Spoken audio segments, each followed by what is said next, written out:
Good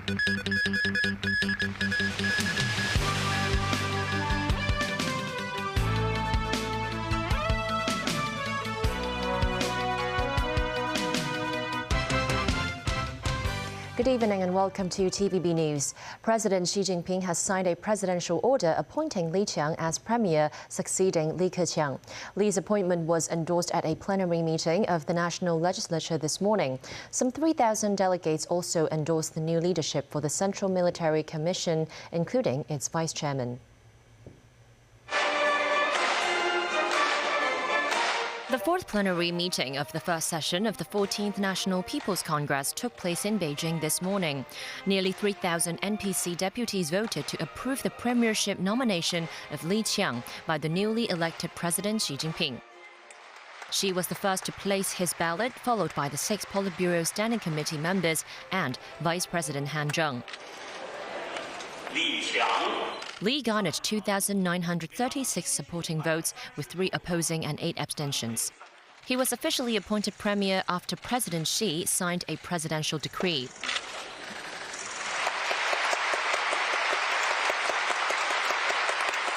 That also means Li Keqiang, who served as premier for 10 years, has stepped down.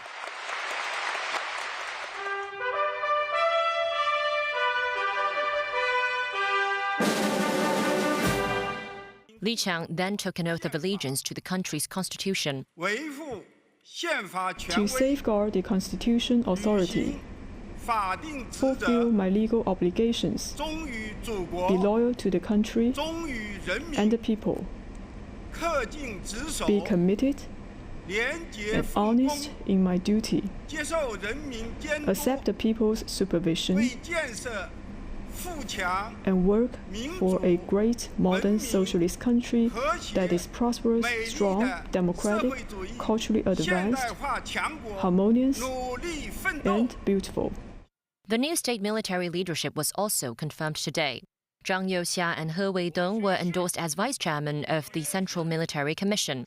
Li Shangfu, Liu Zhenli, Miao Hua, and Zhang Shengmin were endorsed as members of the commission.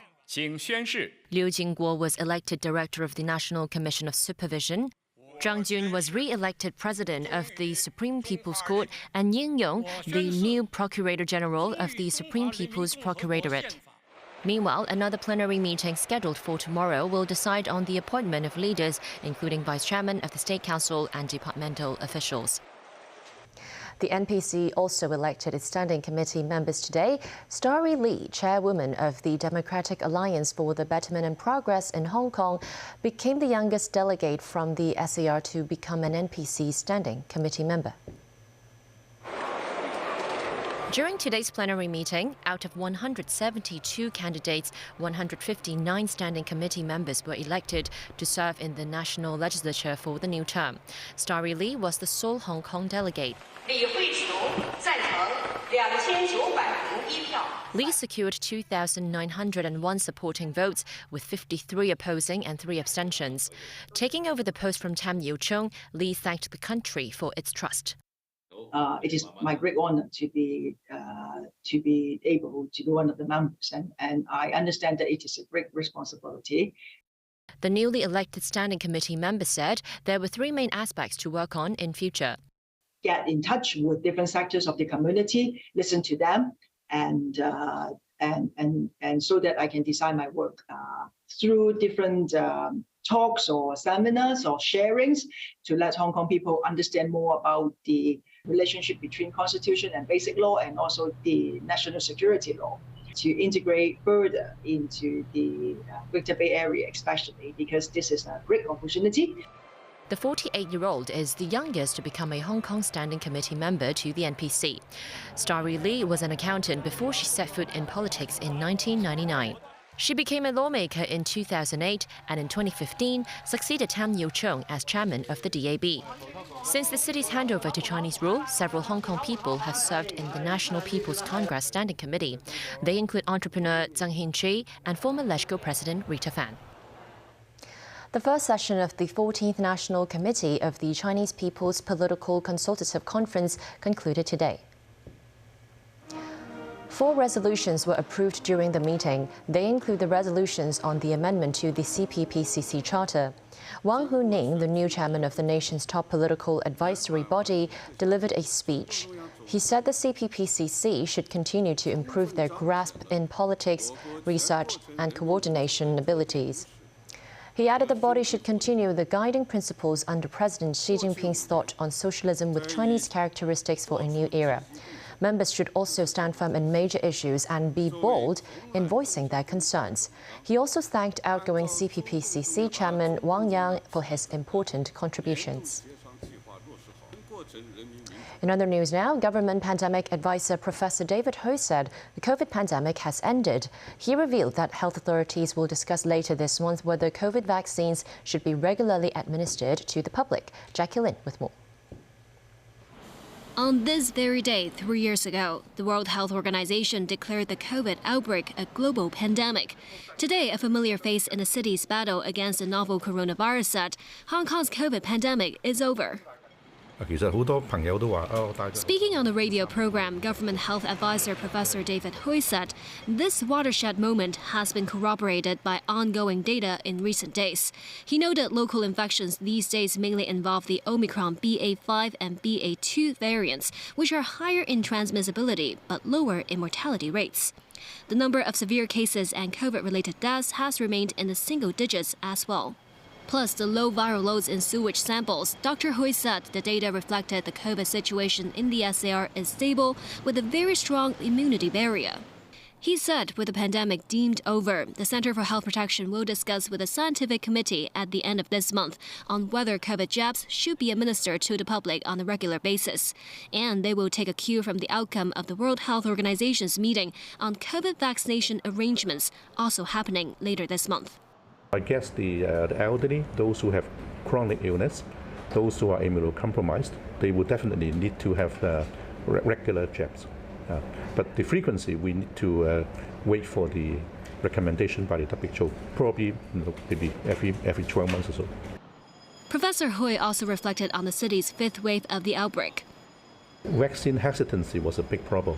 Many elderly were unvaccinated or not fully vaccinated. So they developed very severe disease and require hospitalization. At that time, we were also implementing the containment policy. That actually flooded the hospital, overload the hospital system. He said home isolation for mild cases should have been introduced earlier to ease pressures on the public health sector. Jackie Lin, TVB News. Elizabeth Tang, the wife of former opposition lawmaker Lee Cheuk-yan, has been granted $200,000 bail after being held for 2 days over suspected collusion with foreign elements under the national security law. The 65-year-old was arrested outside Stanley Prison on Thursday after visiting her detained husband.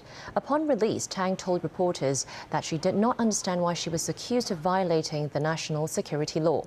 She said her work has always been related to labor rights and trade unions. Meanwhile, it's understood her 63-year-old sister has also been arrested by the National Security Police in relation to Tang's case. That's on suspicion of perverting the course of justice. A 65-year-old lawyer who is the brother of former lawmaker Albert Ho was also arrested on the same allegation. 3 former members of the Hong Kong Alliance in support of patriotic democratic movements of China have been sentenced to 4.5 months behind bars. That's for not complying with a request for information by the National Security Police. They are Chow Hang-tung, the group's former vice chairman, and 2 committee members Tang Ngok-kwan and Choi Hon-kwong. In 2021, National Security Police accused the alliance of being a foreign agent and requested the submissions of meeting minutes and information about its members. The group failed to submit the police, and the police later laid charges against the committee members. In a diplomatic deal brokered by China, Saudi Arabia and Iran have agreed to restore diplomatic relations. Officials from the 2 Arab nations that symbolize the Sunni-Shiite split in the Middle East held talks in Beijing from March 6th to 10th, according to a trilateral statement. The statement added that the agreement came about through dialogue and diplomatic means. Nazvi Karim reports. The deal between Saudi Arabia and Iran has implications that go beyond the obvious. Playing a key role behind the resumption of diplomatic relations and the prospect of an end to the war in Yemen are efforts by China, which is acting as a regional peacemaker and carrying increasing global clout politically and economically. Brokering a deal between nations that are ideologically opposites is a major success for China, potentially opening up more opportunities for its transcontinental Belt and Road Initiative. It also suggests a gradual shift for countries that see China as taking on a more influential role as a global leader. The deal was announced after 4 days of secret talks in Beijing between top security officials from the two Middle East powers. Tehran and Riyadh agreed to resume diplomatic relations and reopen embassies within 2 months, according to a statement issued by Iran, Saudi Arabia and China. The US said it welcomed the move, though Washington's stance on reviving the stalled 2015 nuclear deal with Iran remains the same. We welcome any efforts to help end the war in Yemen and de-escalate tensions in the Middle East region. De-escalation and diplomacy together with deterrence are key pillars of the policy that President Biden outlined during his visit in July in the region. Riyadh cut diplomatic ties with Tehran in early 2016 in response to attacks on Saudi diplomatic missions in Iran after majority Sunni Muslim Saudi executed a Shiite cleric. Both countries thanked China for hosting, supporting and contributing to the success of the talks, as well as Iraq and Oman for hosting many rounds of discussions. Wang Yi, director of the Office of the Foreign Affairs Commission of the Communist Party of China, hailed both sides in efforts to work for the common bright future with patience and wisdom. He said China would continue to play a constructive role in the improvement of ties between Saudi Arabia and Iran. Nazvi Karim, TVB News.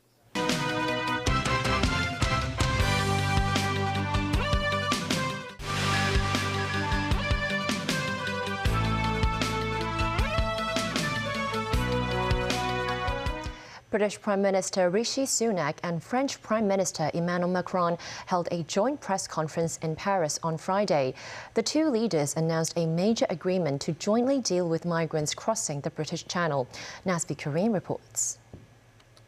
More than 3 years after Brexit caused a rift between Britain and France, the two countries are ready for a fresh start in their relationship.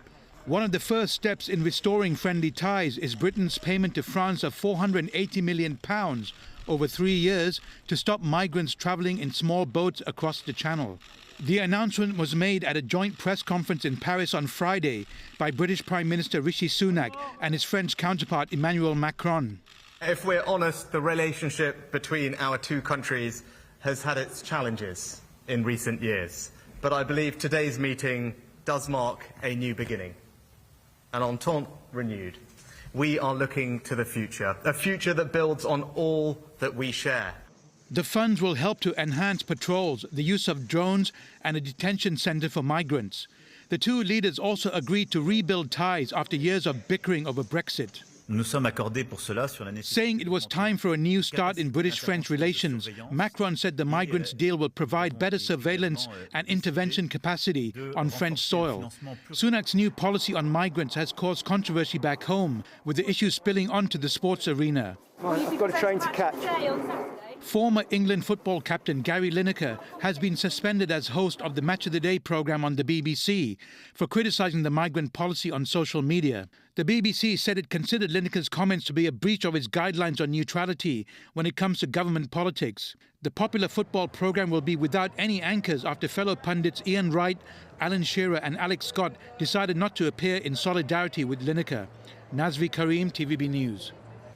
Developed and built in China, the world's largest container ship has been delivered in Shanghai. The Mediterranean Tessa measures 400 meters long, 16 meters longer than the world's biggest aircraft carrier.